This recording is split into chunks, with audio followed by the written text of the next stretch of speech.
Hello beautiful people, welcome to my mini vlog. హాస్టల్లో ఉన్నప్పుడు home ఫుడ్ని చాలా అంటే చాలా మిస్ అవుతాం కదా. సో నేను మా చెల్లి దగ్గరికి వెళ్ళినప్పుడల్లా ఇంట్లో ఏవో ఒకటి ప్రిపేర్ చేసుకొని తీసుకొని వెళ్తాము. సో ఈసారి డ్రై ఫ్రూట్ లడ్డు చేస్తున్నా. ఇది హెల్త్కి చాలా మంచిది అండ్ హెయిర్ గ్రోత్కి కూడా చాలా మంచిది. దీనిలో యూస్ చేసే నట్స్ కానీ డేట్స్ కానీ వితౌట్ షుగర్ అనమాట. చాలా ఈజీగా సింపుల్గా చేసుకోవచ్చు. రెసిపీ కావాలంటే ఆల్రెడీ మన ఛానల్లో ఉంది, పిన్ చేస్తాను చూడండి. అండ్ మేమైతే ఇప్పుడు మా చెల్లి దగ్గరికి స్టార్ట్ అయిపోయాం. నేను ఇస్కాన్కి వెళ్ళినప్పుడు చెప్పాను కదా, ఒక బుక్ పర్చేస్ చేశాను అని. అదైతే చదవడం స్టార్ట్ చేశాను.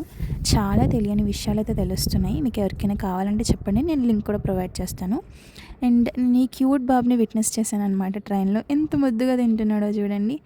అండ్ ఈ ట్రాఫిక్ అంతా చూస్తే మీకు అర్థమైపోయి ఉంటుంది మేము ఏ సిటీకి వచ్చామనేది. ఎవరైనా గెస్ట్ చేసి ఉంటే కామెంట్ చేయండి. మేము 8కి దిగితే అండ్ దిగి మా ఇంటికి వెళ్ళేసరికి ఆల్మోస్ట్ 10 అయిపోయింది. అంత ట్రాఫిక్ ఉందన్నమాట ఆ టైంలో కూడా. ఇప్పుడు సడన్గా రావడానికి 2 రీజన్స్ అయితే ఉన్నాయి. నా అప్కమింగ్ వ్లాగ్స్లో అప్డేట్ చేస్తాను. మిస్ అవ్వకుండా ఉండాలి అంటే మన ఛానల్ని సబ్స్క్రైబ్ చేసుకోండి అండ్ మన ఇన్స్టాని కూడా ఫాలో చేసేయండి.